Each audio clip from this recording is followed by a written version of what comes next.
right, there we go. At least for now. All right. So, yeah, again, thank you everybody for coming out.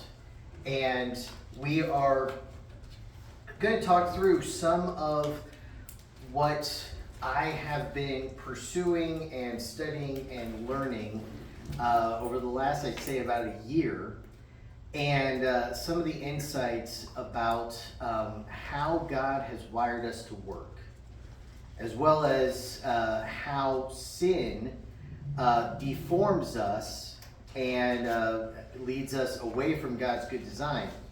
Because as small group leaders or as ministry leaders, we know that people are hard to deal with, aren't they? Right? And we know full well, if we are honest with ourselves, that we are hard to deal with sometimes. And sometimes we are, just as Paul talks about in Romans, what I want to do, I don't do, but what I hate, this I keep on doing. And, there are a couple of options we have there are to just throw our hands up and say, oh, it's just, people can't change, it's not possible, so I just give up. Or we say, okay, let's try to dive in, let's try to figure this out. And we are blessed that people much smarter than us, as well as technology made possible by people much smarter than us, have been able to learn some things and dive into how our minds function, because the God who made the Bible, who wrote the Bible for us, is also the God who created us. And so we're gonna dive in here and connect some dots, I hope, for you. And if I start going too fast or anything, need me to slow down, certainly don't be afraid to pipe up. But there is quite a bit I want to cover for us, and I think the payoff is going to be helping us to kind of see how our roles as shepherds, under shepherds from the Good Shepherd, is how we can better help the people in our groups, in our ministries. So, that being said, the goal here is this word, discipleship. And to be a disciple, of course, is to teach somebody a way of life. Okay? That's what sets it apart from something like coaching, or encouraging or mentoring. All of those are certainly part of making disciples, but ultimately the goal of discipling, we're not just teaching somebody a set of ideas, all right, like a philosophy professor. We're teaching somebody how to live in all the various dimensions that might entail, okay? In your job, you might have a coach or a mentor. In relationships, you might go see a counselor or a therapist. But when we're talking about making disciples, we're showing people this full-orbed way of living that includes our minds as well as our hearts, as well as our hands and feet. And this is what Jesus did with his disciples. Follow me, okay? Don't just learn from me and then go off and do what you want, but be like me is what Jesus is calling them to, and then what he calls the early disciples to go and do for others. Okay? Now one of my favorite verses on discipleship, I have it there for you. This is from the Christian Standard Bible, 2 Corinthians 3:18. We all, with unveiled faces, are looking as in a mirror at the glory of the Lord, and are being transformed into the same image, from glory to glory. This is from the Lord, who is the Spirit. All right? So, again, as we talk about leading somebody in a way of life, our goal as disciples of Jesus is to be like Jesus, to take on his image, his character. Okay? And then we want to help others, as Paul says elsewhere, follow my example as I follow the example of Christ. Okay? Now that's a heavy task. All right? If you don't think that's a heavy task, then let's talk, because maybe you shouldn't be a group leader. That is a weighty task. It is something heavy, and it's not just group leaders or elders or ministry leaders. It is the call of all followers of Jesus. Now with that, I have a question here for you.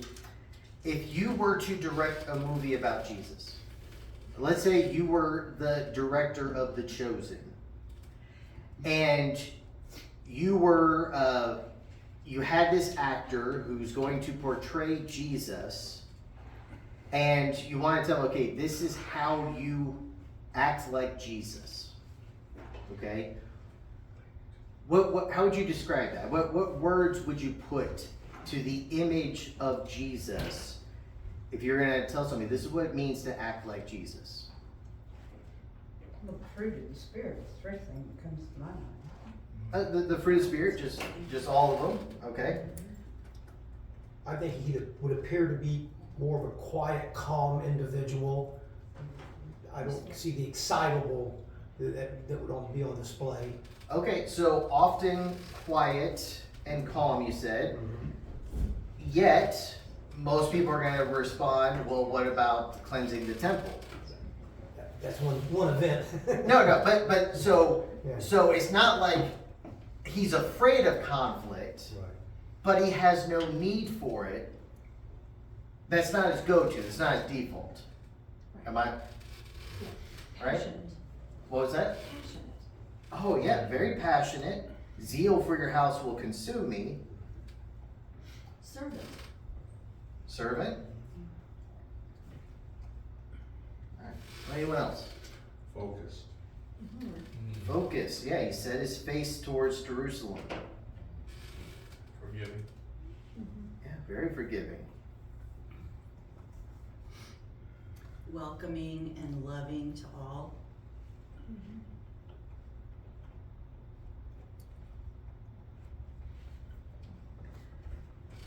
I'm going to go back to that confrontation. Jesus never shied away from confrontation. No. He was confrontational all through. Yeah. But, the excitability. Right. So you can think of a protector. Somebody who he's going to pick his battles. He's not confrontational with every Sally and Jane and Tom, Dick, and Harry he meets. But no, he passionately defends people who are helpless, as well as letting those who have authority or those who should know better, he confronts them. Okay? So yeah, maybe we call it wise confrontation. Last week when I was watching the one show on the, as you mentioned earlier, and The Chosen, and he had went into where the water was going to heal the gentleman, Yes? and they used the word Shabbat, which I guess that meant Sabbath, because after he went in and healed him, and the Pharisees behind him started complaining, they had walked outside, and Peter walked up to him and said, why did you do this at this time? And Jesus' response on The Chosen was, I guess you'd say, I'm stirring the nest. So, I mean, in other words, as you said, purposely Yeah. poking him in the eye. Yeah. But never losing himself. Right? Hey, have you ever seen somebody who completely loses their head? All right? They are, whatever they're passionate about, they've completely lost control. All right? Jesus never does that. Okay? So it's not a fear of confrontation, people pleasing, but it's also not a selfish, you stole my parking spot, I'm going to yell at you. It's a passionate, righteous anger on behalf of others that he exhibits. Okay? But for the most part, his default state is calm, quiet. He doesn't respond, that when the Pharisees are coming after him, he doesn't just snap back, snarling, well, you're just an idiot, No, often he keeps his cool while they lose theirs. Okay? All right, so we get it. We know who Jesus is. Sorry. Jesus calling. Maybe I'm wrong. We must have missed something he was calling.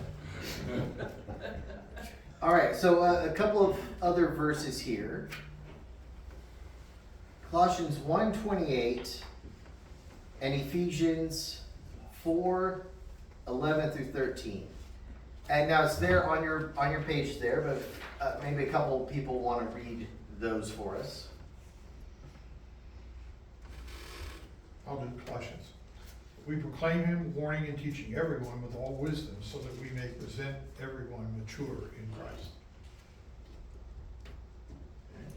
Okay, we both have this. Okay, and he himself gave some to be apostles, some prophets, some evangelists, some pastors and teachers, to equip the saints for the work of ministry and to build up the body of Christ, until we all reach unity in the faith and in the knowledge of God's Son, growing in maturity with the stature measured by Christ's fullness. Okay. So both of these passages talk about people coming to maturity. All right, so we can present everyone mature in Christ, so that the whole body of Christ will be built up, growing into maturity with a stature measured how? Christ. By Christ. All right, that's the standard. All right. Now the the Greek word for maturity, teleos, is also the word for completeness. Okay, wholeness. The way something is meant to be. All right. And so with that in mind, when we think about this idea of maturity, human maturity, what does human maturity look like? Okay? If you were to think of, a mature person, how would you describe that person? Some of the things we just listed. Self-controlled and quiet and passionate. All those things. Thoughtful. Yeah, thoughtful. I can't think of a word that I want for the thing, so I'll try a phrase, but you were talking about the chosen and stuff, it seemed like Jesus had plans and goals for other people too. Yeah. And I'm not sure, I've been playing with expectations, but that didn't fit right, and I'm not sure what word I want to use, but like a leader, be it a teacher or coach or pastor or whatever, they would have end results a vision they would see for you, that you could be more they invest better than you are. Yeah, Maybe they're investing in kind of- others, yeah. Okay.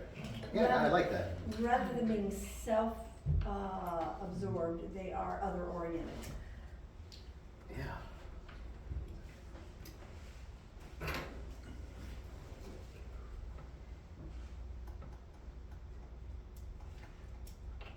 Any others? Balance. Not too hot-headed, not too boring, with no opinions. Yeah. balance. So, I mean, all of these are great. And as we look at these two lists here, if I kind of balance them on the screen, can we say that there's some pretty obvious overlap between the character of Jesus and a mature human being? All right? So is it fair to say that a fully mature human should look like Jesus? I'm working at it.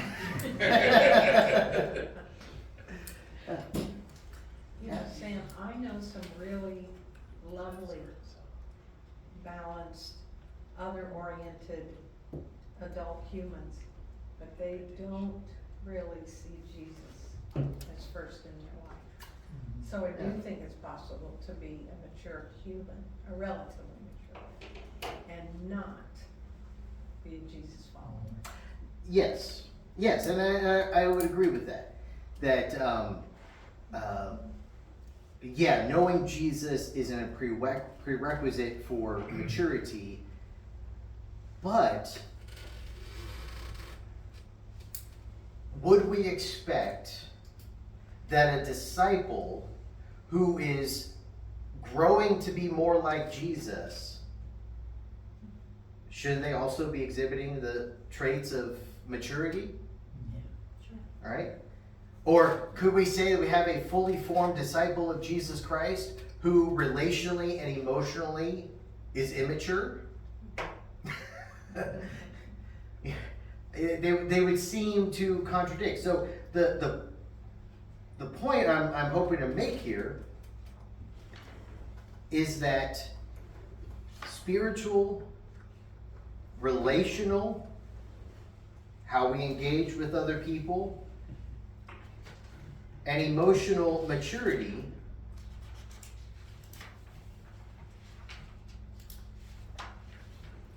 they're all intertwined. They're all connected.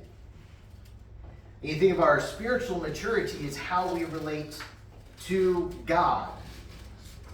Okay? That that upward focus of do I know Jesus? Am I growing in my knowledge and my relationship with Jesus? Am I growing in my obedience to Jesus and all of that? And our relational maturity is how we engage with people around us. Now we can see how those two are easily intertwined because obedience to Jesus, what did he tell us to do? Love others. So can we be spiritually mature and relationally immature? Can you obey Jesus while disobeying him? Right? And emotional maturity, we can have, that's obviously also tied to relationships, but we can also, myself out in the mountains, out in the wilderness, I'm still there with myself and my emotions, and you can lose control of your emotions even if you're not around other people. So have spiritual maturity, our Godward focused growth, relational maturity, our others focused growth, and emotional maturity, our inward focused growth. And if we want to grow as disciples of Jesus and help others to grow as disciples of Jesus, we got to be aware of all three of these. We have to know our own shortcomings. Very much so. Yeah. If we have some relational hiccups, we can call it, well, that's going to affect our groups, isn't it? It's going to come out. All right? If we have personal, emotional stuff like addictions that, I'm going to hide it, it's not going to affect anything. No, I'm sorry. It will come out. Because all of these are intertwined. And I don't say that as, condemning, but as this is the way of life. This is the way of life. This is the way of health. This is the way of wholeness. And somebody can be immature and know Christ, and name is written in the book of life. The thief on the cross. He didn't have any time to get his stuff together, but Jesus said, "You're going to be with me in paradise." So it's not a matter of salvation, but a matter of wisdom, living well, a matter of joy, enjoying the life that God has called us to and created us for. If do we want people to live caught up in trauma or shame or a cycle of unhealthy relationships? If there's a better way, right? So, with that,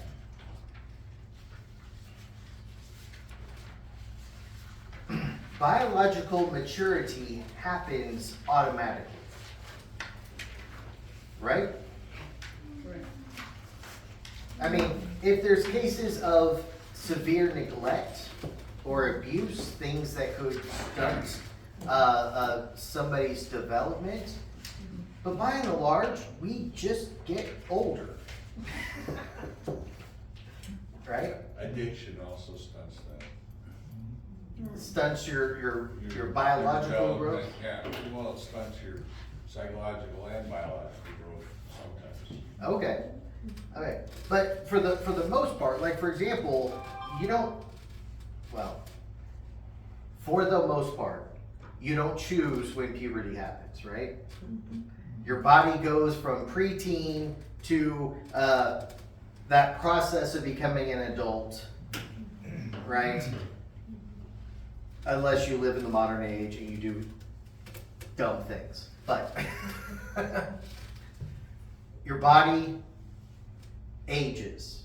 However, psychologically, emotionally, relationally, that maturity doesn't just happen. Just because somebody is 35 years chronologically does not mean they're at the relational, emotional maturity level of a 35-year-old. Okay? In cases of trauma, we did the trauma-informed training with Hannah and Courtney Miller, and we learned there that a child who has dealt with severe trauma, their development is about half their biological age. Okay? And then with addiction, as Art mentioned, it's said that somebody's maturity development pretty much stops at the point that their addiction starts.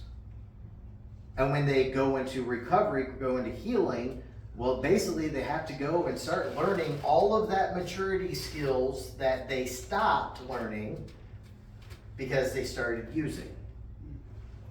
Okay? So, what does it look like as people grow and mature relationally, emotionally, spiritually? We have here on this page the 5 stages of maturity from the life model. That is, I didn't bring that book. So if you're interested and again want extra credit to go deeper, growing a more human community. This is actually a 3-volume. I only have volumes 1 and 2 here with me, but it goes into each stage of this and what does that look like? What is needed in that person's life? what do they need to do, as well as what happens when it goes wrong. Now, if you don't want to go and pick up extra books for reading, the extra part of your packet here that we're not going to cover in depth, this is the life model maturity indicators. This is basically the extended version of what you have here in the notes on this page on maturity.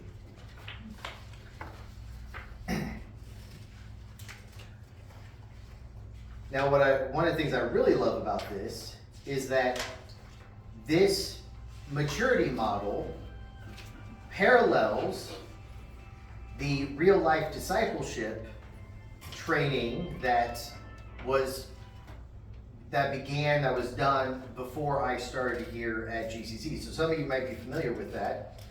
And I love the crossover here. So these 5 levels of maturity, 5 stages. And the amazing part, and really this part about the volume 1 of this about infants and children is especially powerful. Infants begin the process of maturity long before they say a word, dada, mama, anything else. They actually begin downloading their primary caregiver's brain. And, I mean, because children are sponges. They start soaking it in. All right? So it starts with mom. When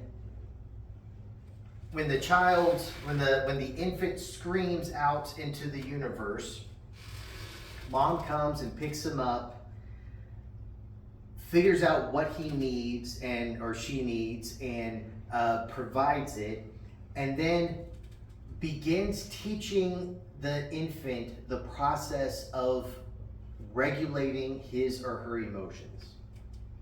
The child can't do it, doesn't have that capability. He is learning how to return to joy from hard, heavy emotions, hard, heavy for an infant, through his mom or his dad helping him to regulate his emotions, basically comforting him. Okay? Now, some parents do that well. Some parents don't do that well. Some parents, when the child is screaming, they scream back. Because the parent can't regulate their emotions, they're not able to help the child regulate his or her emotions. Okay? And the child, like a sponge, is absorbing this from his parents. Pre-verbal, it's not a conscious thought. It's not I see how mom does this and I choose to do it that way. No, mom, dad are simply modeling behavior, and that infant mind is already, the neurons are shifting and changing and learning. All right? It's incredible stuff. So, here we see on the page here, infants need smiles, security, synchronization. That's that regulation that when the child is in distress, like, oh no, I hear you, it's going to be okay, let's comfort and return to joy. We'll talk more about that here in a bit. Failure to get these needs met constitutes A trauma. A trauma means the absence of good things, where B trauma means bad things that happen. Okay? Failure to get these needs met constitutes A trauma and leaves the maturity development process incomplete. Okay? Now look at point B here. An infant as a leader. An infant who never learned how to figure out, see, that's a child skill. That for an infant, parents figure out, what do you need? Let me provide it. For a child, we start to say, okay, use your words. Don't just scream at me that you want food. Use your words, verbalize what you need, ask for it. Okay? That's a child skill. If somebody never made it past infancy, they don't even know the child skill. So, infant as leader, my job is to let you know I'm upset. Your job is to figure out why and fix it. Basically, it's a little bit more sophisticated, but it's still the infant crying. I'm mad. Well, why are you mad? Well, you know. You know what you did. If you loved me, you'd figure it out and fix it. Have you met adults who are infants before? Okay. Now, children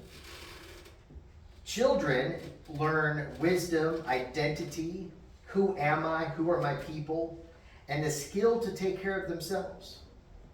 Okay? So, children start to learn how to, I can regulate my own emotions. All right?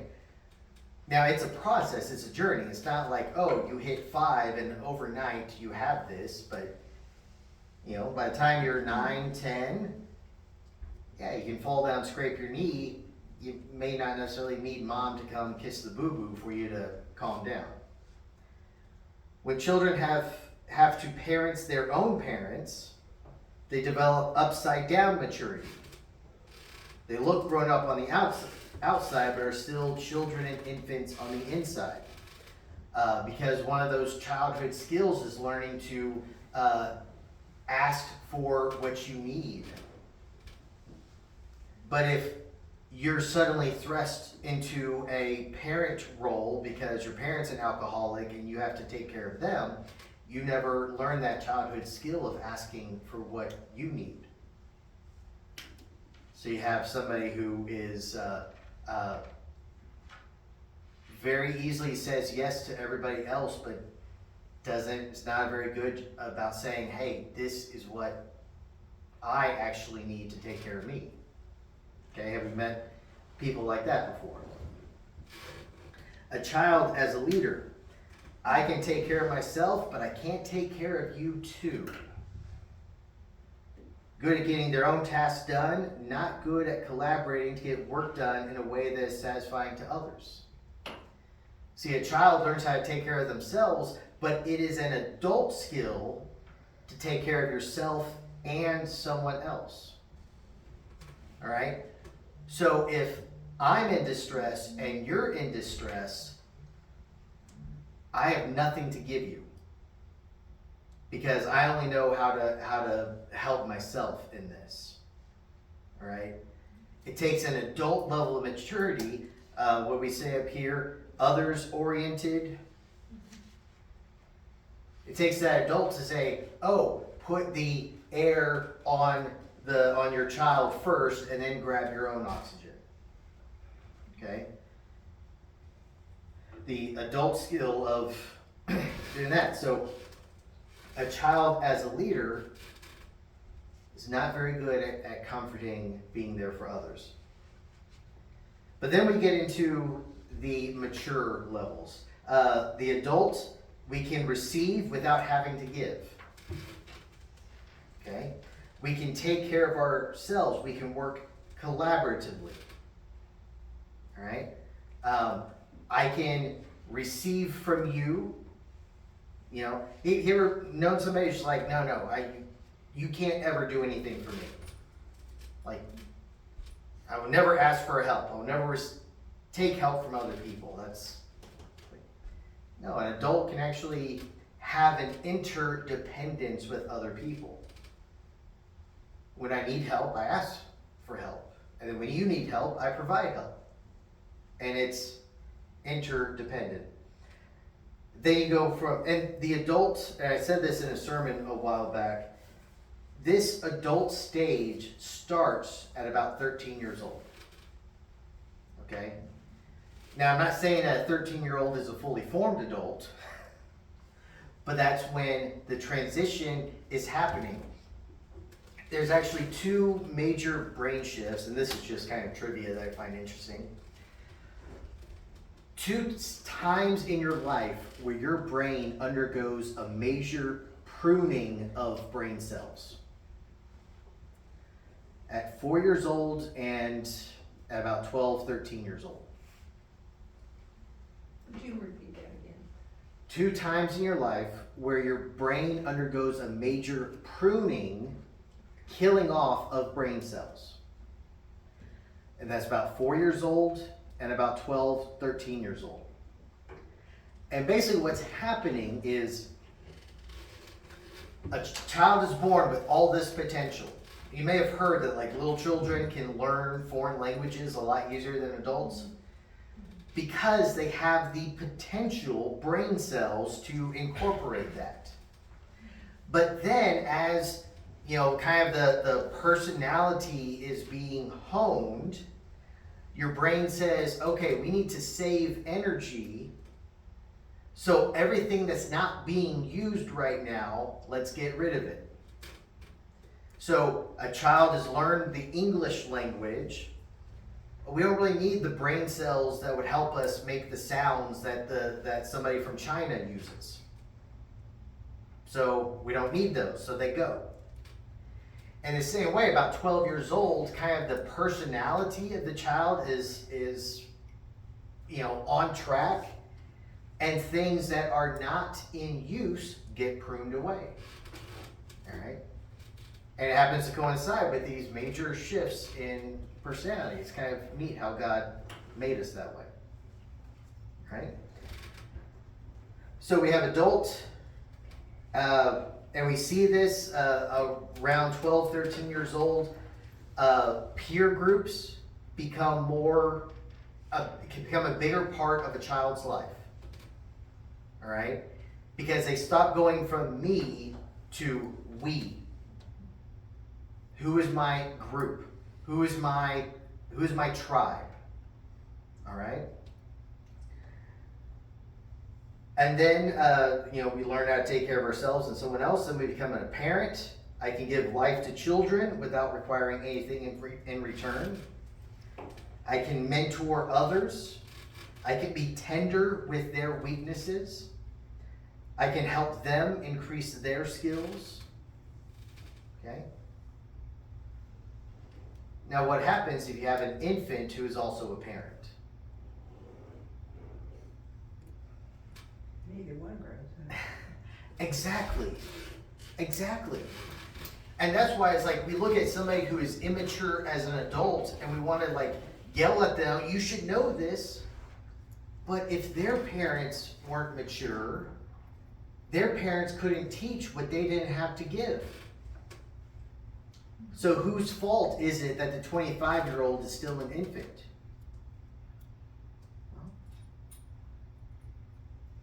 Do you expect a 4-year-old? Do we chastise a 4-year-old for being 4 years old? And so, rather than being frustrated with immature adults, we got to figure out how do we come alongside them and help them gain what they were missing. All right? And that's really difficult to do with somebody who's an adult body who should know better. We have to be really kind of have ourselves regulated to be able to show mercy and grace and love to somebody who, yes, by now you should be eating meat, but you need the basic milk all over again, right? And then the last one is everyone's favorite, elder. I can care for my community and guide those without families. All right? I don't just do my job, I offer wisdom to the organization. I see people who are falling through the cracks and can help them. I provide stability by helping to carry the emotional weight of the group. So the elder stage begins, according to Jim Wilder, when your oldest child reaches high school. All right? Because then it's like, I'm looking past me and mine to all the families and who still needs help. Okay? Any questions about this part? I have a question, but I have a comment. All right? This has to do with ages and stages. And it has to do with, as you said at the top, relational and emotional maturity. But what about spiritual maturity? In that, as we lead grow groups, on the spiritual level, there could be people in our grow groups in every stage. In fact, not even infant. There could be people in our grow groups who've never accepted Jesus. Mm-hmm. Yeah, very, very much so. Now my theory. Someone who is a parent level of maturity, who then comes to know Christ, will grow to a parent level of spiritual maturity faster than an infant, someone who is a relational, emotional infant who comes to know Christ. Does that make sense? Like, spiritually, my theory is that you are not going to grow spiritually past where you are relationally, emotionally. Okay? Now, let's say somebody is a parent level of maturity who comes to know Christ, and they are a spiritual infant. They're going to go through a season where, like an infant, they don't even know what they don't know. That they need to be taught the basic skills. All right? They don't know how to pray. We pray with them and for them and model it and show them. And then they become a child and they know for themselves, and then they realize, oh, it's not just all about me, it's service and how to minister to others and help disciple others. And so then they become an adult and a parent level maturity. Yes, they need to go through that stage spiritually. But like I said, I don't think they're going to spiritually get past where they are relationally, emotionally. And if we're relationally, emotionally a child who is still only taking care of myself because it's all about me and I've never made that jump to it's about other people, maybe the spiritual growth will be the kick in the pants to get them into the relational, emotional maturity, but at that point, it's all going to go together. Does that make sense? So yeah. Now you might have some that are able to play this game of they look more spiritually mature than they really are.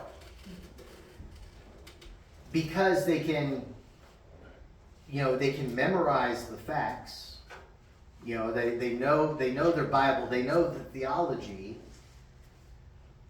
But how they treat others is really going to show it's really going to show their level of true maturity. If you can quote all the Bible facts in the world, but have not love, you're a resounding gong and a clanging cymbal, right? So yeah, it's all going to be tied in together. But yeah, there are certain spiritual skills that are somebody may have to learn, and we have to teach them. But yeah, great point. Any other thoughts, questions? Okay.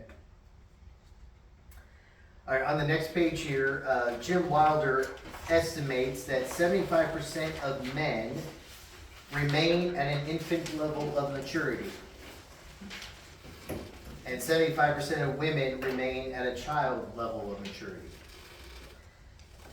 Now, this is a educated estimate based on his decades of experience counseling, researching, speaking, and writing. So it may not be the exact percentage, but I think he's in the ballpark. If not, maybe a little low. Now, what do we often say about church ministry? 20% of people do 80% of the work. I think that kind of lines up with this maturity thing. I think so. Yeah, I've been watching some like World War II things recently though, and I think a lot of though is the environment you put yourself in, because like they'll be talking about people like maybe a crew on an airplane or something like that, and the pilot, the aircraft commander, is 22 years old, and he's doing these things, and you look around Greencastle at 22 years old, you're going like, you know, they're still, you know, that, and the same thing with other things. So I think like that was one, you know, like my parents never complained about being raised in the Depression, you know, and I think that there was a time in their life when they kind of actually looked like, or thought that it was to my benefit that happened, because I knew how to do without.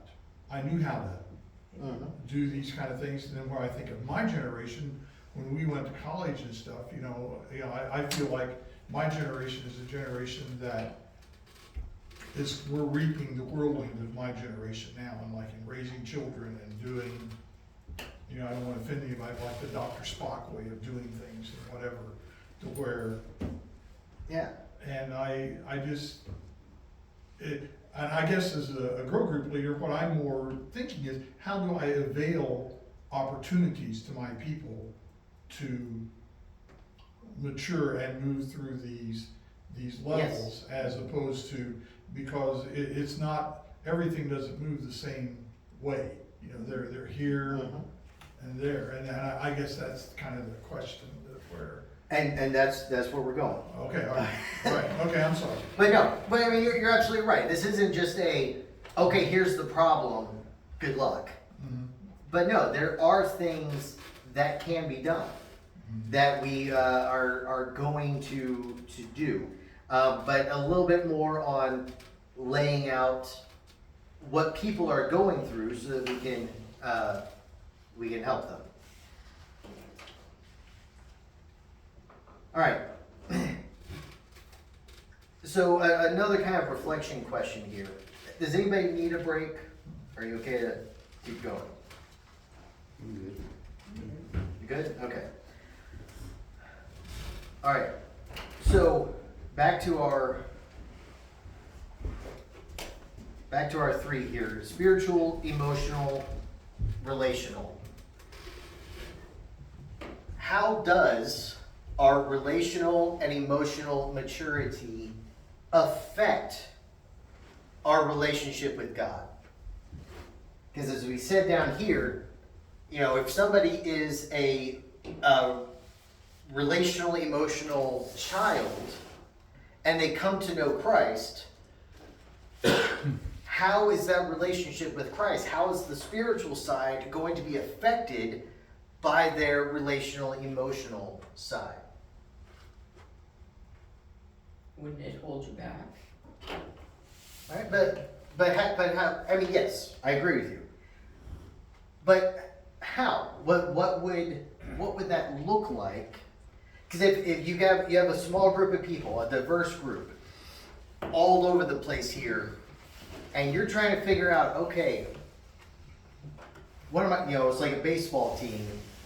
The coach comes out the first day. What am I dealing with here? What are those? I gotta kind of figure out where you're at so I can help you get where you need to be. So yes. I would think that, if we have people who are the infant or child stage, they're gonna be more self-focused. What can you do for me? Mm-hmm. Yeah. And you apply that to your relationship with God.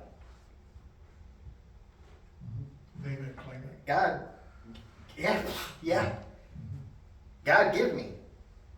I'm just saying, they're gonna be very needy and expect God to give them Yeah. whatever they want, Difficult. not what they need, but what they want. Right.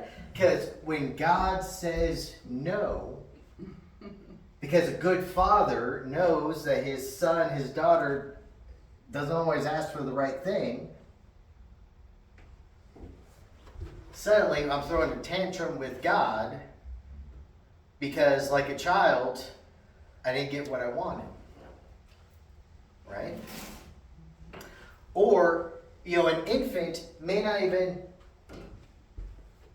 doesn't even have the child skill of being able to express what I actually want. Well, in a group setting, it just seems to me that it is important that, unless everybody in the group is infant child, that you do what Scripture says, and that is that you encourage one another. Those who are more spiritually mature in the group need to encourage those who are less mature in the group. Mm-hmm. And you model, that through your attitude, through what you say, through what you do. And that's clearly what Paul said, do what I do, follow me. And because I follow Jesus. Yeah. And that's absolutely right.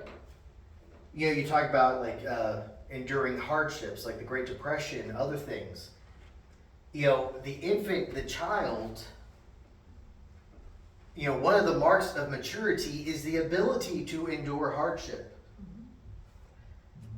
So, if we teach by modeling, do we share with our group our hardships? Sure. Because, but I'll be honest with you, there is a temptation at times.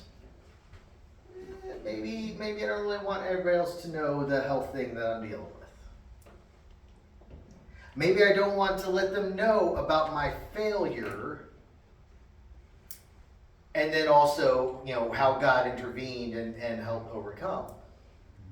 This power of our stories, the good, the bad, the ugly, to model for people how I got where I got.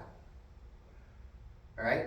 Not to say that every single group meeting becomes a biography session, but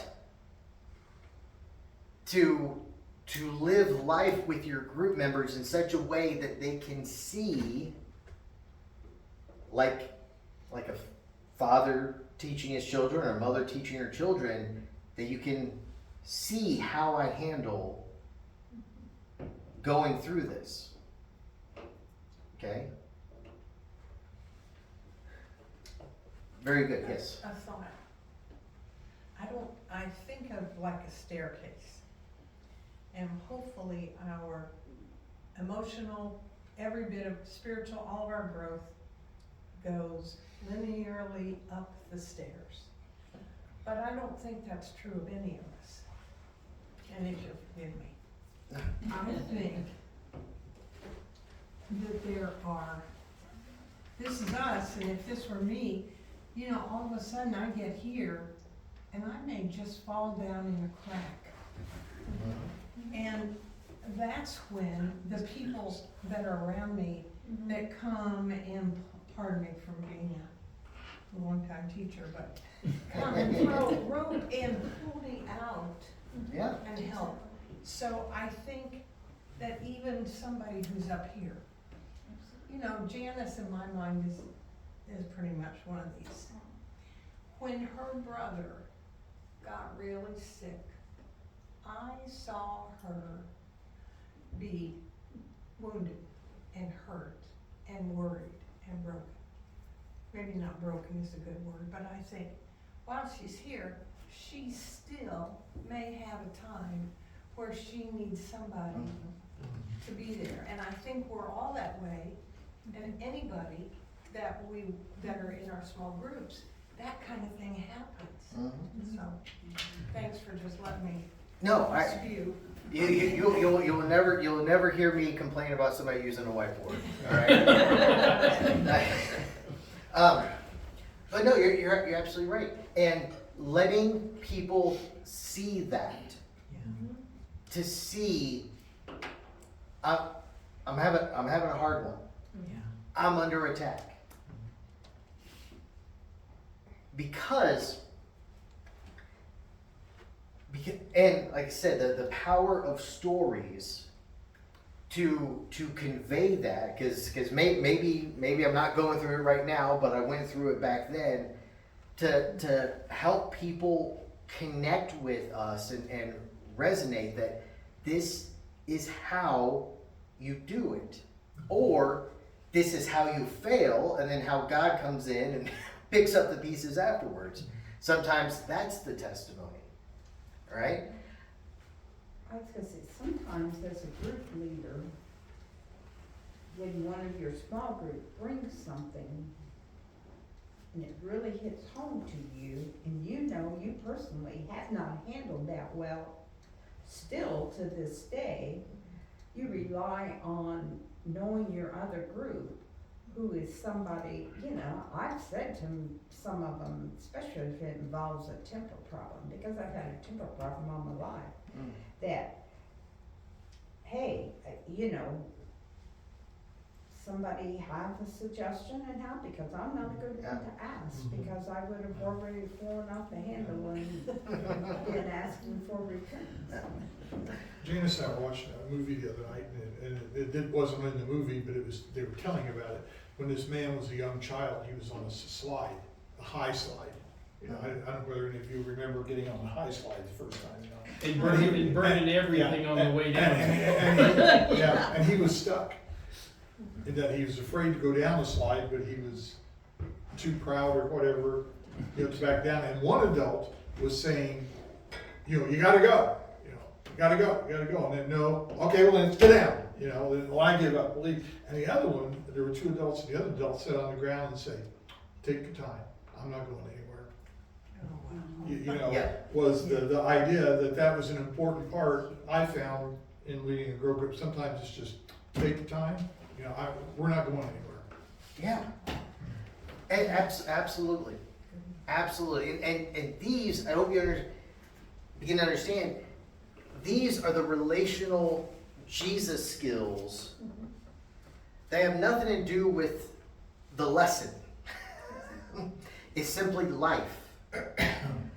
Being seen, being transparent, being known by your group, to say that, hey, this, it's not a Sunday morning mask, it's none of that. This is who I am. This is where Jesus has led me. This is where he's still working on me. And being and modeling that, or telling stories about that, encouraging others to share their stories. That's one of the most powerful part of Rooted, is that everybody's going to share their story in the course of those 10 weeks. All right? And everybody's afraid of it. And everybody does it. And realize we're still here. We're not going away. We're not running away from you. We love you. We're still here. So these are the types of things that infant and children need, whether they be 2 years old or 32 years old or 72 years old. All right? They need people who are able to, Marcus Warner calls it VCR, to validate, which is a way of saying, I hear what you're dealing with. Like, I can tell you're afraid being up on the slide. All right? I can empathize. All right? I validate what you're feeling. That is a big emotion. That is scary. That is angry. It makes me angry. And then comfort. Okay? Sometimes comforting is redirecting. Because maybe somebody's afraid of something, and okay, but if you look at it from this angle over here, this is actually an opportunity. There's different ways of comforting people to say, okay, let's lessen that big emotion that you're feeling. And then R is recovery. Let's return to joy. Let's come back. It's okay. Getting back to the last question you had asked about how the immaturity affects our personal relationship with God, it appears that to me that the Apostle Paul was teaching us as we surrender to Christ more and more, we become pliable and God can use us to do greater things. Mm-hmm. So when we display to God areas of immaturity, then God's reaction can be, well, they're not ready to do those greater things. That he might even have hope for them, but that it affects our relationship with him because we're not pliable and as usable. Yeah. No, that is a good point. There was times in my life that if God had given me a platform, I would not have been ready for it. And we see cases of pastors, mega churches, their fame grows faster than their maturity. And it hardly ever ends well. So yeah, that's a very good point. All right, to keep going along here. So one of the things I'm trying to get at is that in our brains, maybe you understand, we have two hemispheres. And let me try to do it this way on here, and then there we go. Right, left. A lot of Bible study is geared towards the left brain. And that is an important piece of our brain. That is half the brain, all right? So we don't downplay that, dismiss it, say it's not important. But what we do want to make sure that we do is that we're also training the right brain as well. Okay, this is a both and, not an either or. So, what do we know about the left brain?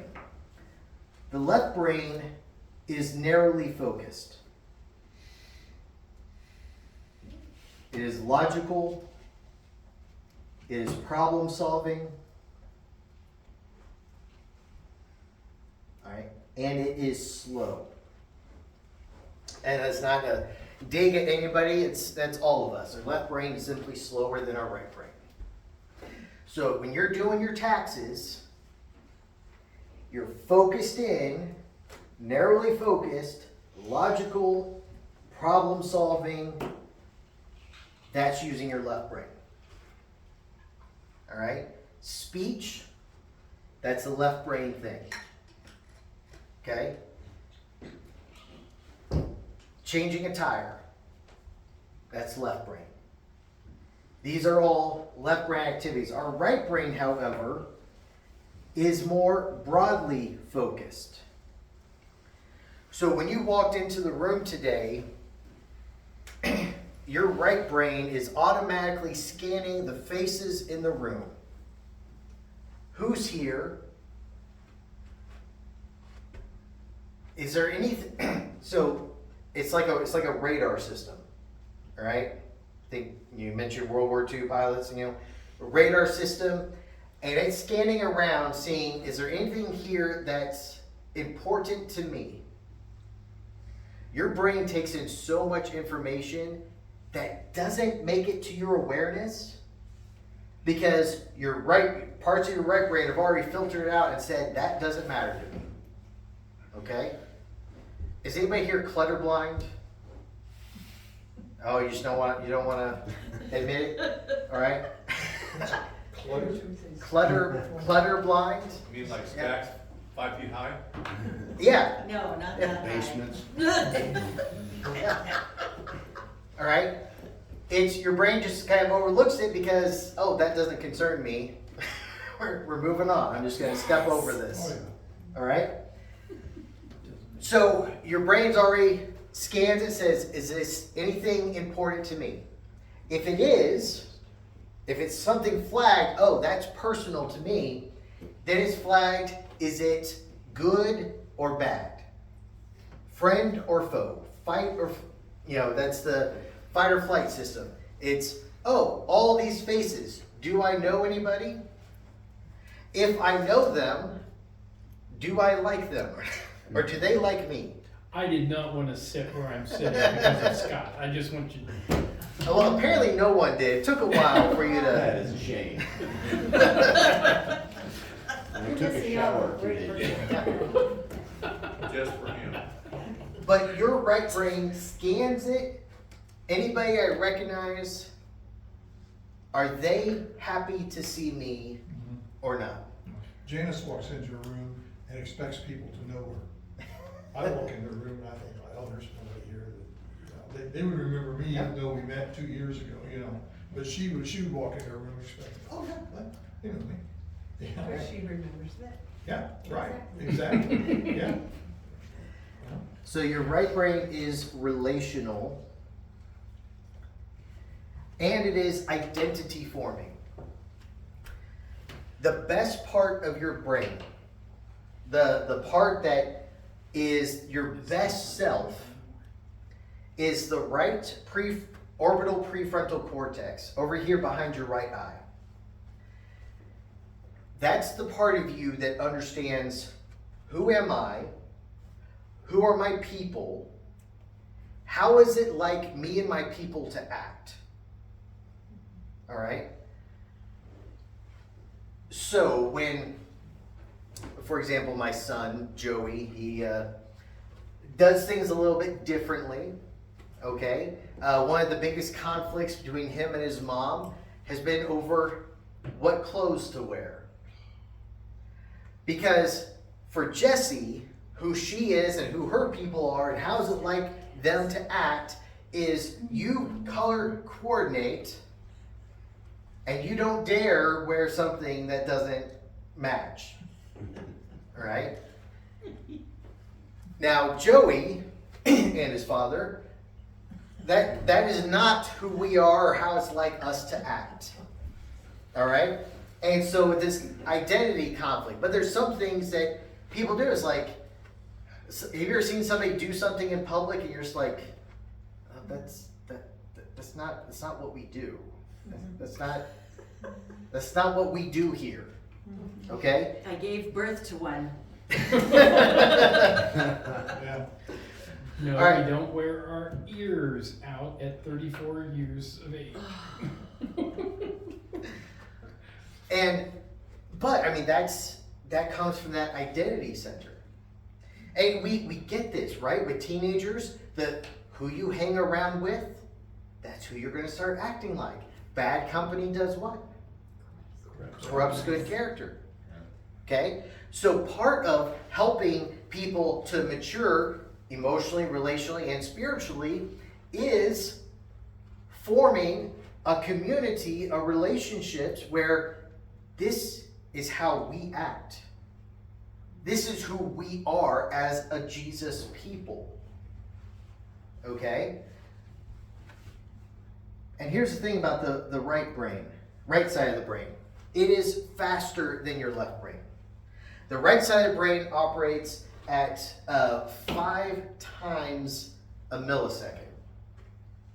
Scanning your environment, making assessments, reading body language. Okay? Your left brain is like once every 6 milliseconds. All right? So your right brain is running laps around your left brain. Have you ever known something before you could actually verbalize what you know? That's because your right brain knew it before your left brain could put words to it. Okay? Now here's the thing. If our Bible studies are only ever focused on the left brain, filling the left brain with truth, absolutely needed. But if it stops there and ignores all of this, then we are training the slower part of our brain and failing to disciple the faster part of our brain. And if there's a competition between these two, where the left brain knows this is what Jesus wants us to do, and our right brain says, but this is what we do, which one is going to win? The right brain. And then you'll feel bad about it later. So the car cuts you off in traffic, and the curse words are flying, and the middle finger is being thrown up, and then your left brain says, no, what are we doing? What I want to do, I don't do, but what I hate, this I keep on doing. But here's the thing. This is faster than verbal. It means you can't lecture this part of the brain. You can only model it in relationship. Attachment relationship with more mature people. Maturity is formed through attachment with more mature people. Because here's the thing. You're not just in community with just anyone, are you? There are a certain special set of people that you consider yourself attached to, who have access to train this part of your brain. Otherwise, just any person we pass in Walmart could change our behavior. But some people have the connection, the attachment connection, to unlock the programming for this side of our brain and help us change. And speak to, like, what is it when we say we give someone permission to be, like accountability or whatever, like what? Where does that? Yeah. So there's proximity. You can't change somebody from a distance. It's face to face. It's not even over text. It's face-to-face connection with people. Proximity, trust. All right? If I don't trust you, I'm not going to listen to anything you say, let alone follow your example. So proximity, trust, building that kind of trust with a person that you see them as, hey, you're an example worth following, right? Those are the two off the top of my head that what it takes to do that, to basically earn the place in somebody's mind that you are one of my people. I am one of your people. And this is how we act as a people.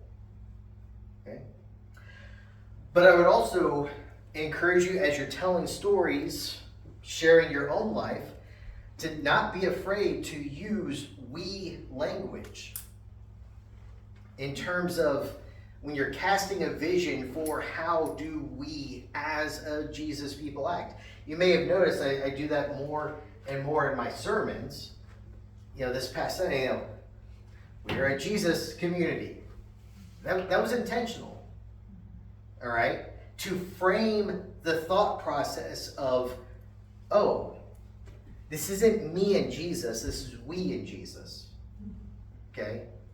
In fact, it's one of the frustrating parts of the English language that we don't have an agreed upon second person plural pronoun. Because so often you read through Paul's letters and you. When it should be y'all. All right, Paul was Southern if you didn't notice. But to talk in community language, to share community stories. You know, this is how we helped a person. This is how, again, that's one of the powerful things about Rooted, is because we're not just doing individual Bible studies and comparing answers on a Sunday. We're going out and doing experiences together. So we go out and do a serve experience. Not you individually go out and serve and tell us what you did, but we go. We have this prayer experience. Okay? So things you can do to develop a sense of community can also help facilitate building those trust bridges and people seeing that, yes, this is my people. Okay? Ted. I sat here thinking about a lot of these ideas in my mind you're talking about, Sam, and I think about a small group, and ours in particular, which is a new group together that's haven't been together before. And I think Rooted, really, I want to be asking and encouraging our group to go to Rooted because it'll give them a commonality where they didn't have it before. Mm-hmm. And it may help circumvent the time it takes to get that established, doing it without that background. Yeah. Yeah, to go through it as a group. Also, your group can take the rhythms of Rooted. Even if you're not doing Rooted, you can still do a service experience together. You know? In fact, I almost encourage it, maybe twice a year or once a year, to say, hey, what can we do together? All right? To throw in some celebrations. That was the part of Rooted that it's always still trying to figure out with everybody's schedules, but to do something fun and celebratory together. To say, hey, you know, maybe, like we can say that we can do a study together, but sometimes breaking bread, having a meal together, right? It's a social lubricant. It works, all right? So yeah, eating meals, doing fun experiences together, doing service experience together. When we have something special, like a special worship night, like Christmas Eve, to say, hey, what if we all sat together as a group and worship together? Not just in the sense that we're all kind of there in the same weekend at some point, but make this a together experience. All of these things facilitate community, which facilitate this identity formation of a we. This is who we are. And then Jim Wilder, in his book Joy Starts Here, he actually talks about healthy shame in the sense of when we don't act like we, to not be afraid to bring that up in gentleness, but to say like, hey, remember, we as a Jesus people, you know, we don't lie to each other, all right? Like Ananias and Sapphira did with the early church. We don't gossip about each other behind our backs. That it's not just you did wrong, but hey, just this is where we are as followers of Jesus. Does that make sense? Mm. So, all right, a few more things to go in because I don't want to end up keeping you late. All right. Can I add one more thought to Yes. that? Our group uses a group me private Mhm. chat room to stay in touch, and that way we can do prayer requests, we can talk about service opportunities, and only our group sees it, so people are more apt to open up on it. Yeah. And it's been a good place. I mean, we get to share a lot of things. Yeah. Yeah, our group, we've had some ups and downs in our group. Like this past summer, it almost felt like, hey, are we still a group anymore? Are we calling it? And there's a few times we've had some like, hey, this means a lot to us, but if we keep letting all these other things get in the way, then we're not actually together. And we've had to have those types of conversations and basically call each other back sometimes, right? And that's the nature of things. It is community. People do things or say things or misinterpret things, and blow-ups happen occasionally. But we're gonna get to addressing that here in a little bit. All right, I need to move forward here. All right, so maturity is formed through attachment.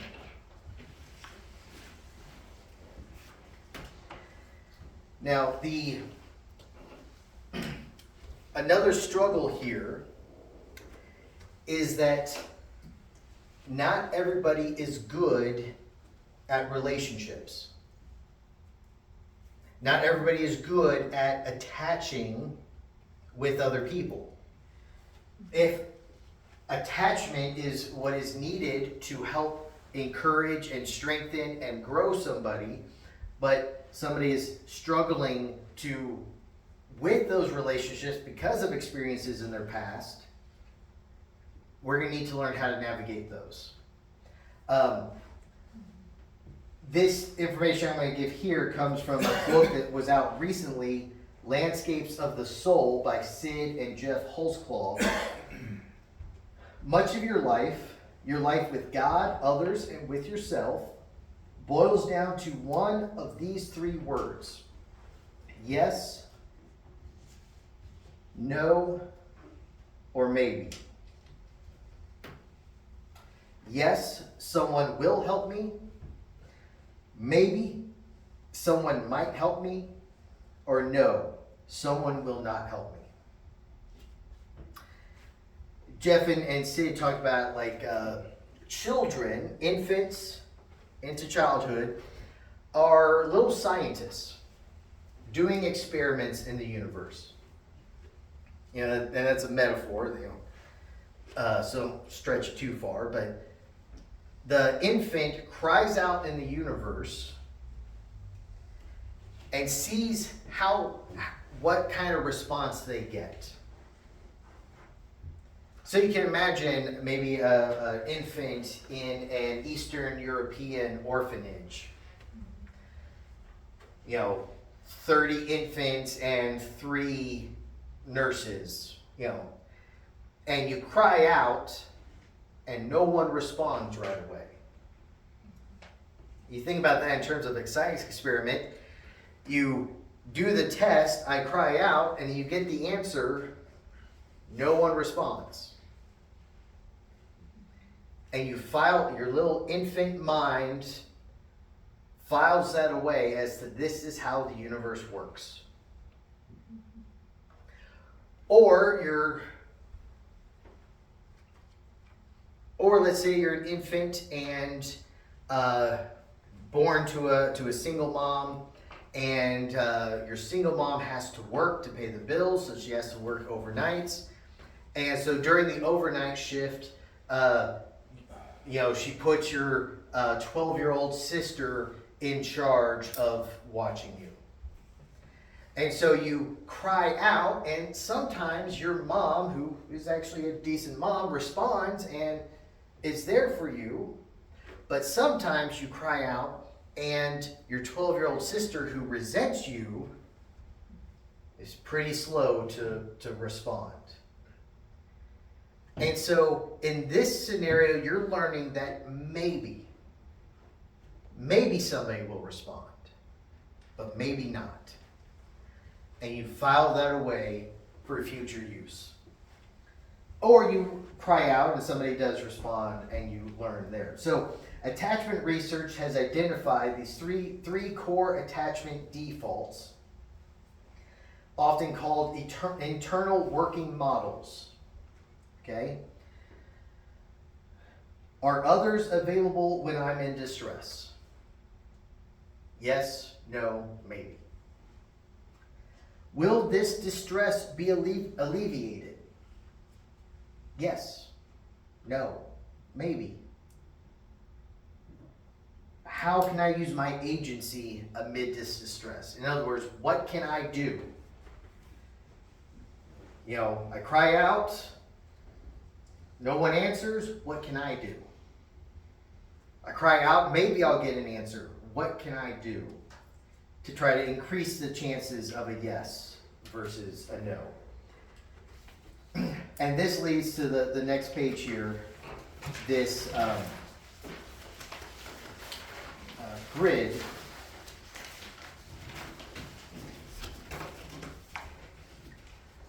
Now, and if you look at other sources, you'll get other names for this grid here, but Sid and Jeff Holzclaw has a much more visual thing, so we're going to use there. So at the top here, we have high intimacy,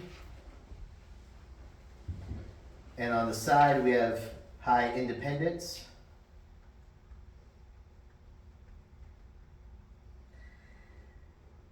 Now, in the pasture, you think about Psalm 23, the Lord is my shepherd, he leads me in good pastures. This is where we cry out and we get the answer yes. Okay? Yes, someone is there for me. Yes, my distress will be alleviated. I can go forth in confidence. I have a secure attachment. I can trust people. And my parental figures become a secure base from which I can then go out and explore the world around me, knowing that if it gets too much, I can run back to mom or dad. Okay? That is healthy infant childhood, leading to a successful launch of a healthy young adult. Say, hey, I know I'm loved, and from that I can go out and explore the world around me. But what if the answer is a maybe?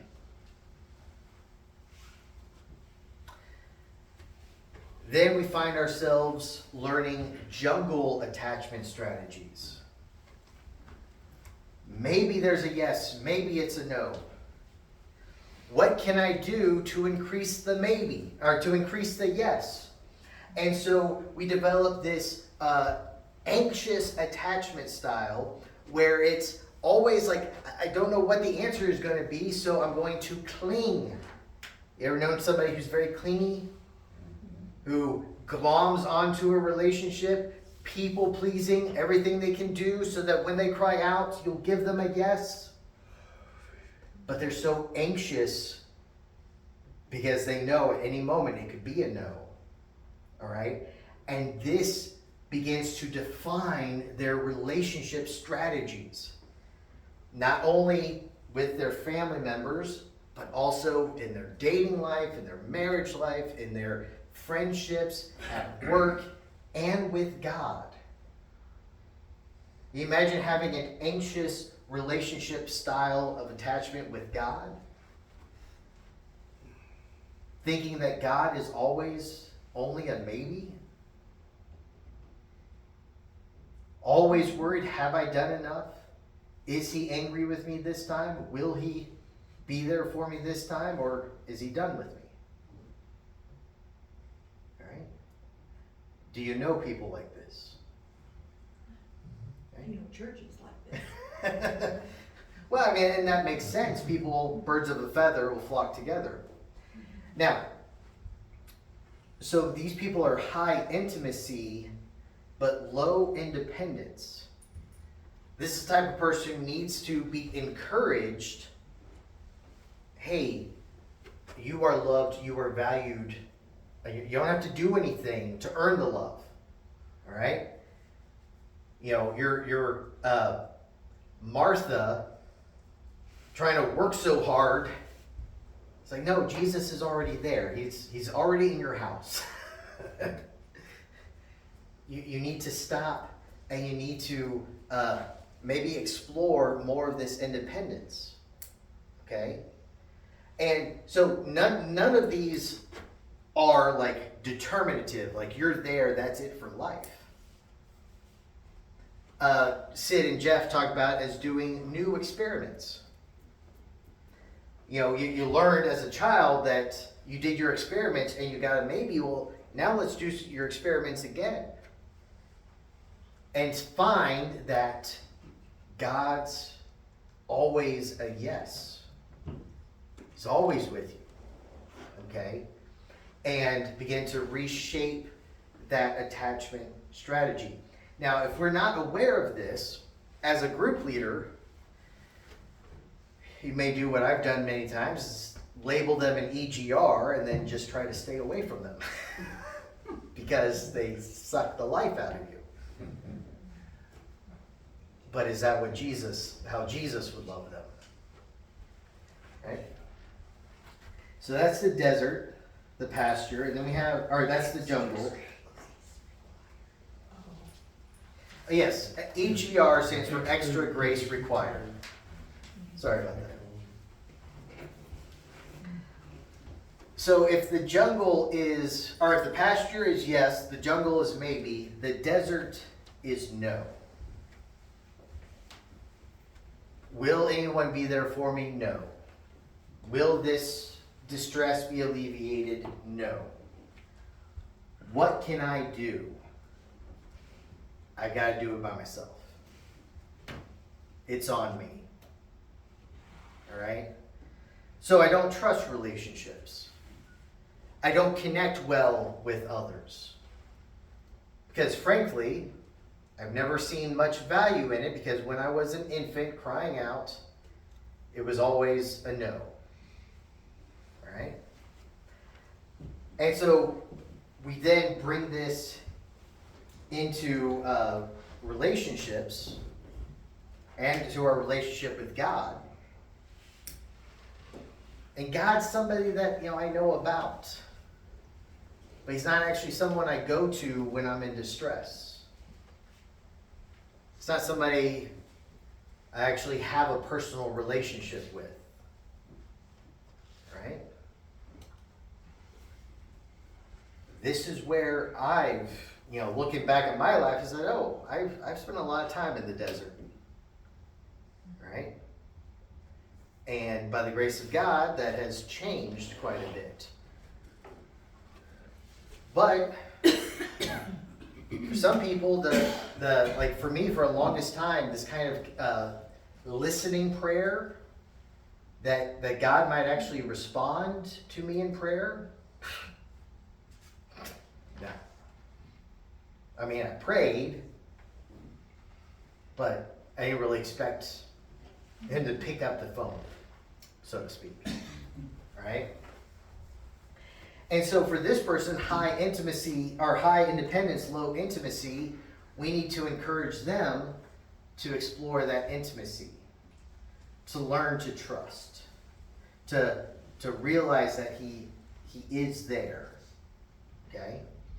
And we may have to show ourselves faithful in a few, key ways to build that trust, to lead them there.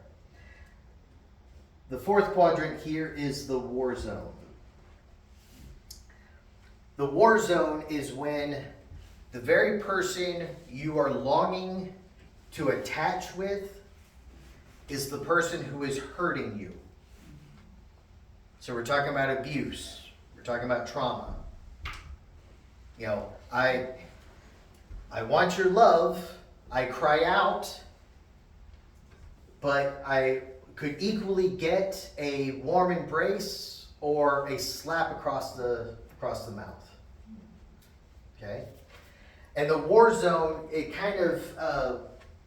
kind of all over the place. It's the war zone of chaos. It is, sometimes they use the strategies of the desert. Sometimes they use the strategies of the jungle.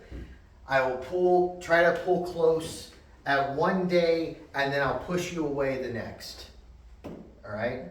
I will be your best friend, and then I will ghost you. Junior high girls. Well, given the number of young women who have been abused, Huh? Yeah. They're not happy unless somebody's crying. Nobody knows who it is. You smile. No, it's the truth. well, as I was saying, given the number of women who have experienced some kind of abuse, it's also devastating. I would say that with the jungle and with the desert, we might be able, I'm not saying go and like diagnose people and say like, oh, I know, like, you are a desert person. But we can kind of, knowing where they are, seeing things and say, oh, here's what I can encourage them towards. Okay? But I would say with the war zone, there you're more likely getting into somebody who needs some professional type counseling. Just to be honest there.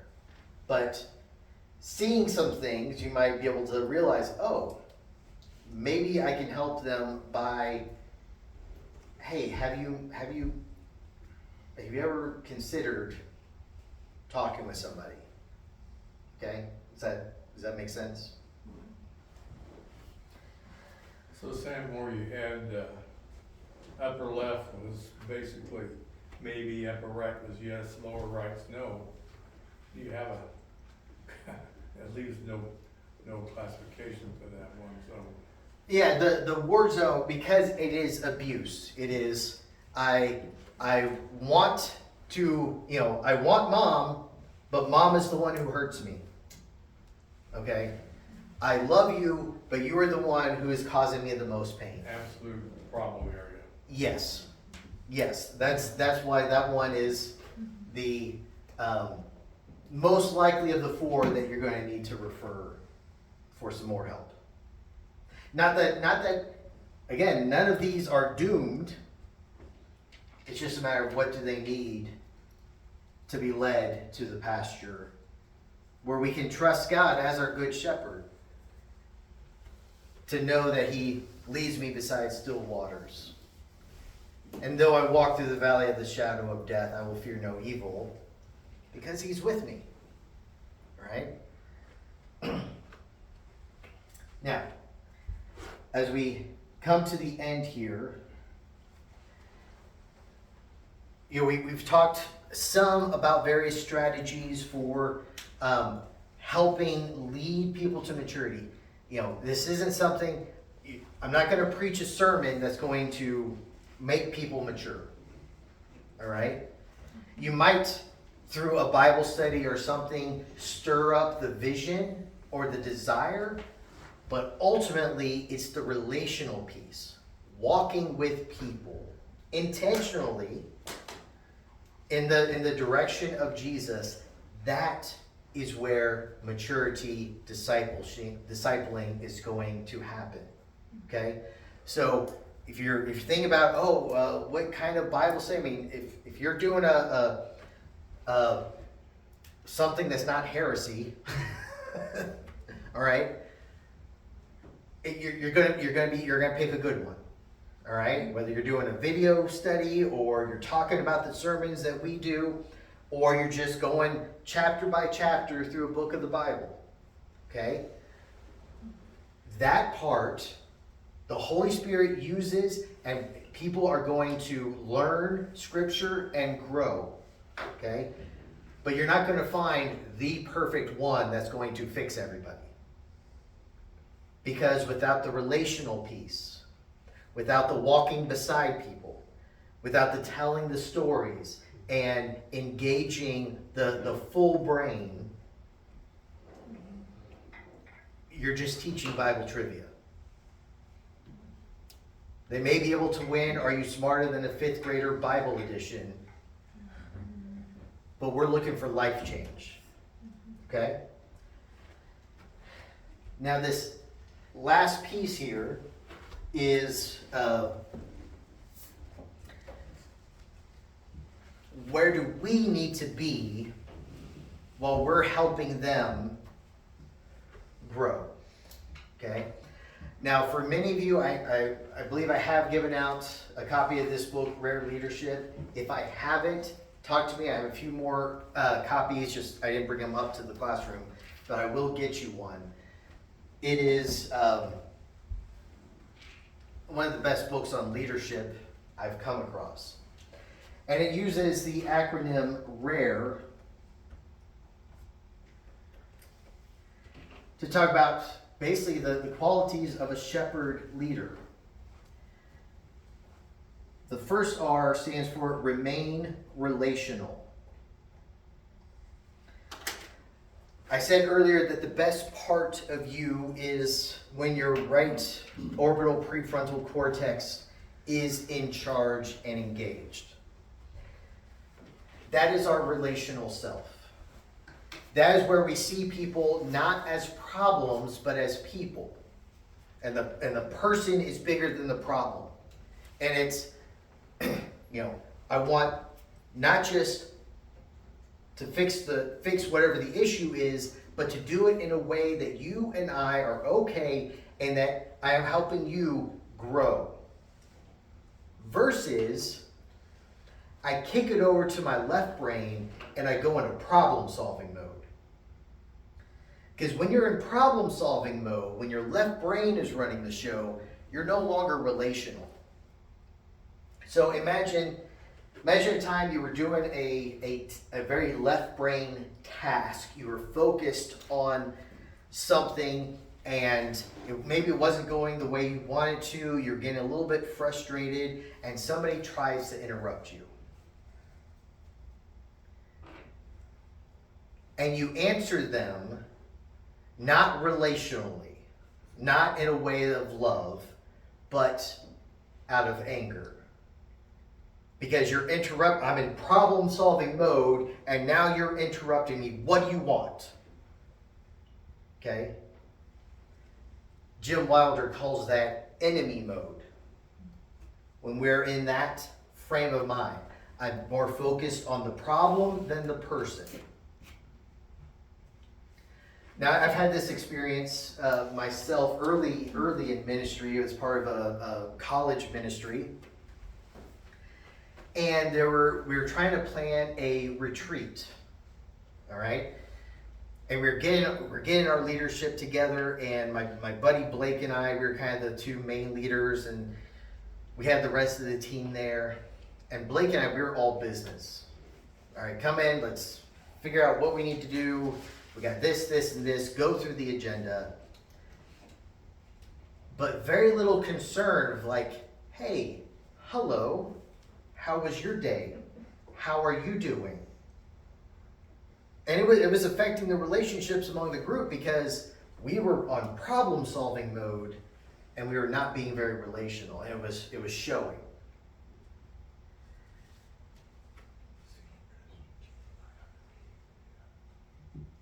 Now, this can be very difficult. All right? That's why we need to be intentional. That's why when we're going into conflict, we need to pray ourselves up and ask for help to remain relational, to consider the other people as part of the issue. When I do premarital counseling, I try to counsel couples. It's not husband versus wife. It's the two of you versus the problem, right? And the same way with our church community. It shouldn't be, you're my problem. It's me against you. But no, it's us as a family against whatever this issue might be, whether it's the color of the paint on the walls or the volume of the sound in the sanctuary. It's we got to be able to do it together. But in order to, if they're, but the two have to work together. Like if you know your group and there's one person that really you need to reach out to relational, you have to problem solve in how you use your other group members so you can all reach out to her. So there's a little bit of left brain has to come in there. Yeah, and I hear what you're saying. I'm not saying that. What I'm saying is the left brain, it's involved, but it shouldn't lead the way, right? The right brain, the part of us that says, how are we going to get through this together, and ideally in a way that we're all growing closer to Jesus through this. Okay, this is how you turn the other cheek. Somebody slaps you on one cheek, you don't end the relationship, you turn the other cheek. You leave your gift at the altar and go and be reconciled to the person. All right? Now, there are times when, okay, maybe person A is being abusive to person B, and we have to get firm with person A because you're hurting another person. I'm not just like, again, but back to our talk about balance in maturity. That there's confrontation. Remain relational doesn't mean there's never any confrontation. But it's thinking through, what do people need? All right?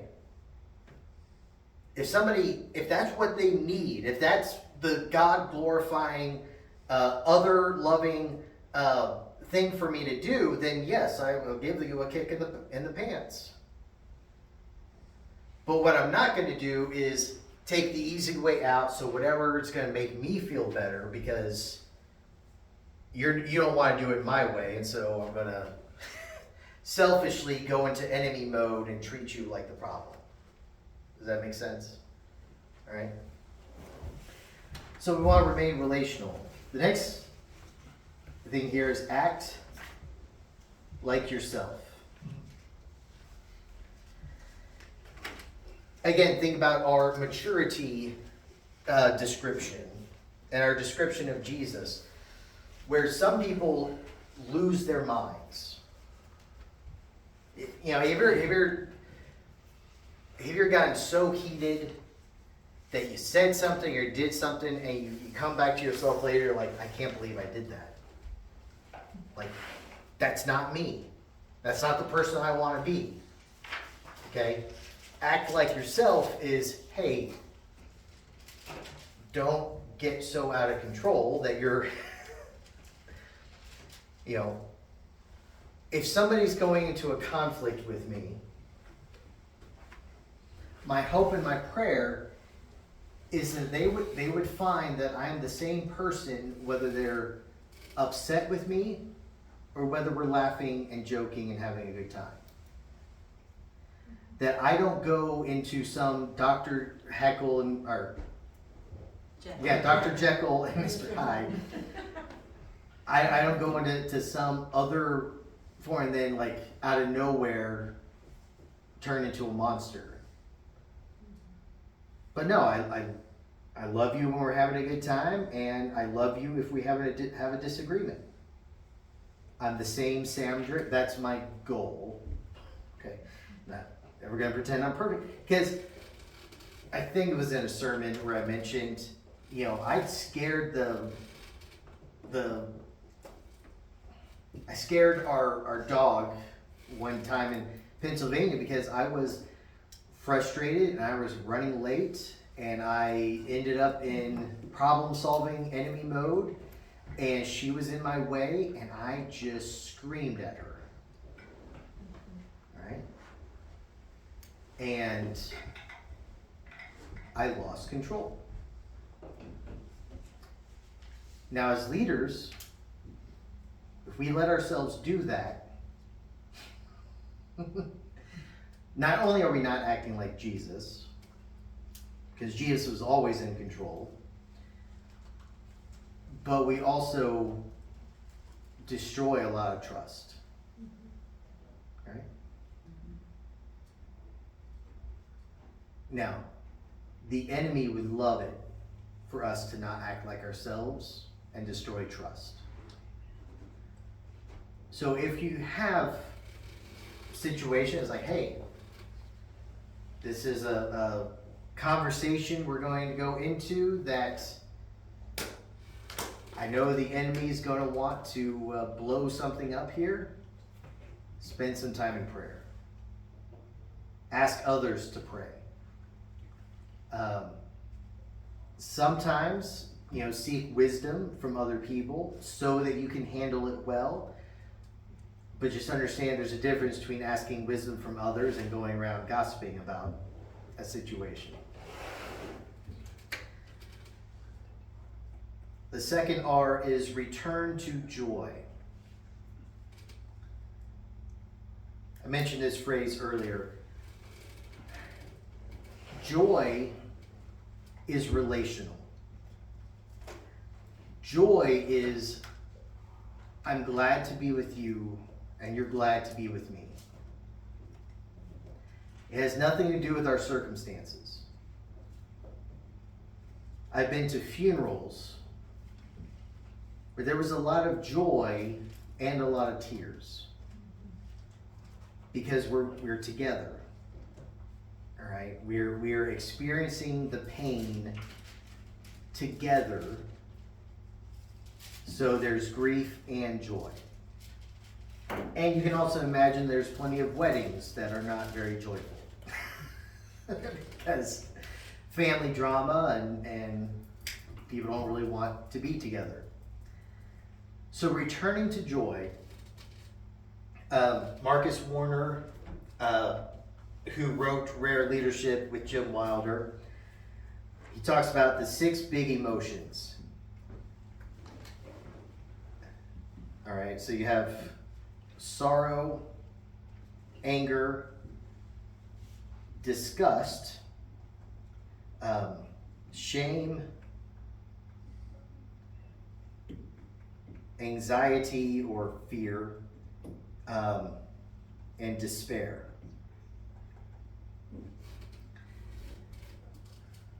Now, through our infancy and childhood, ideally, we should learn how to be able to return to joy and relationship amidst all 6 of these. But sometimes we don't. Okay? There have been times in my life where when I experience high doses of these, I go into shutdown. I just go and just close the door and just try to take a nap and just not be around other people. That's my way of dealing with it. You might know people in your group that are like this, that in the midst of any of these, they just kind of shut down relationally. Others blow up. That's when, like I did with my dog, right? I think of a time when my son was an infant. And with infants, there's a lot of disgusting parts of that, right? And to still be relational and to find joy in my son while cleaning up stuff, that's a skill. Okay, that's returning to joy. I can still be happy to be with you, even as I'm feeling these other emotions over here. All right, I can be angry about an injustice, but still love the people that I'm around and not take it out on them. Okay? Any questions about return to joy? this is one of those things that modeling for your group, modeling to help them see how to return to joy through all of these is a big part of helping others mature. And the last one here is endure hardship.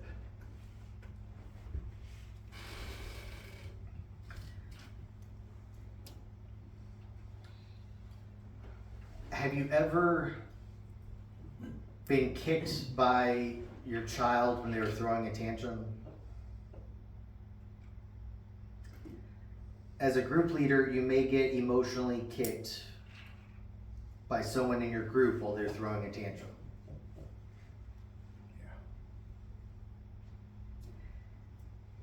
And that whole turn the other cheek thing that Jesus says is not, it's like, really, did you have to? Matthew, couldn't you have just skipped that one for us? But not only that, it's enduring other kinds of hardships. Well, I've known some incredible men and women who cancer, neuropathy, and yet they model joy. You know,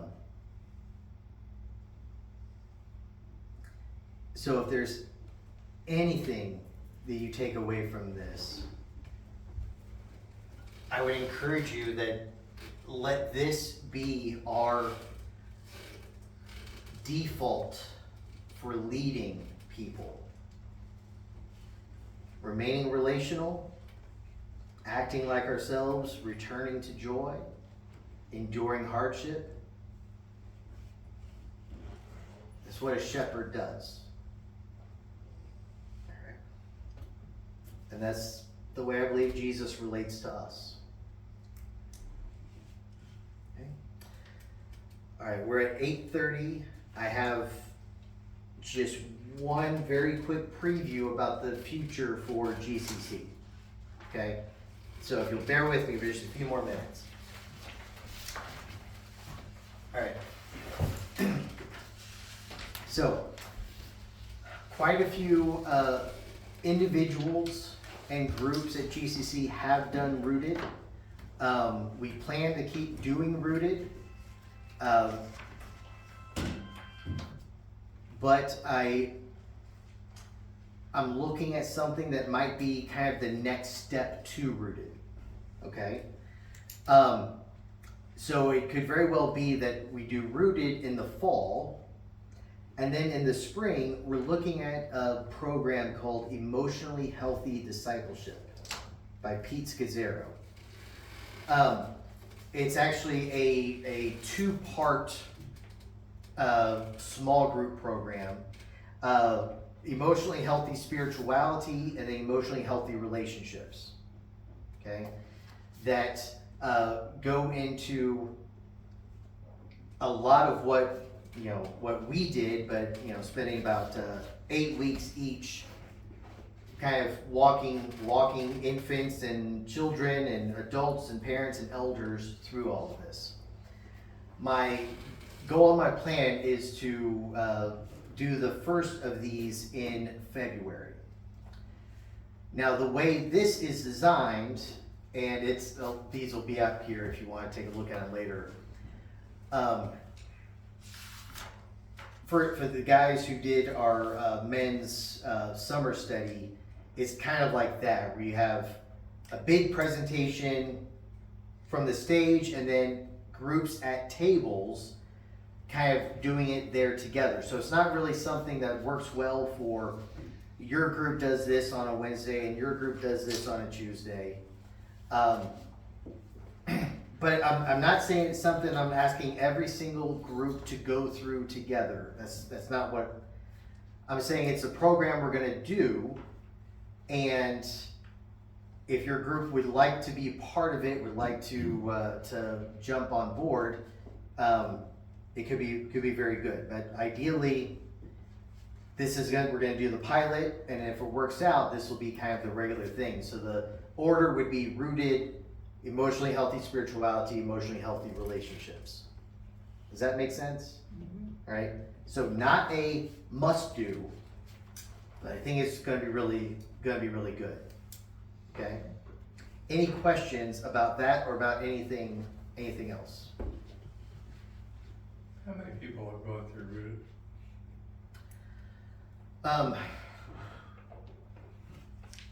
I do have the data, but I do not have it stored in my brain right now. All right, there's still quite a few people who have it. I mean, is it a fourth, a half, 3/4? I would say a fourth to a third. What is your goal for that? I mean, I'd love to have 100% of adults go through it. However, we're living in a world where a 10-week commitment for some people, that's, even if they see the need, for some people that just doesn't happen. But yeah, no, I would love for everybody to go through it. And eventually we might come to the place where we just have one group a year, but yeah, as many as we can. All right. Well, thank you all. Again, I do hope this has been helpful. I did record this, and we do have the other one coming up, but because of this busy world, if somebody can't make either one, then we will make the video available. So if you want to watch it again or help you fall asleep at night, something like that. Appreciate it, Sam. Thanks. Thanks. All right, let me pray for us and get you out of here. King Jesus, we thank you for what you have called us to. And we know that we can't do it without you. And so we trust in your wisdom and your spirit. Help us to be men and women who look like you. And in following you, may we draw others closer so that they can follow after you themselves. And Lord, again, I just thank you for the men and women in this room. I pray your protection and blessing on each of them. In Jesus' name, amen. Amen.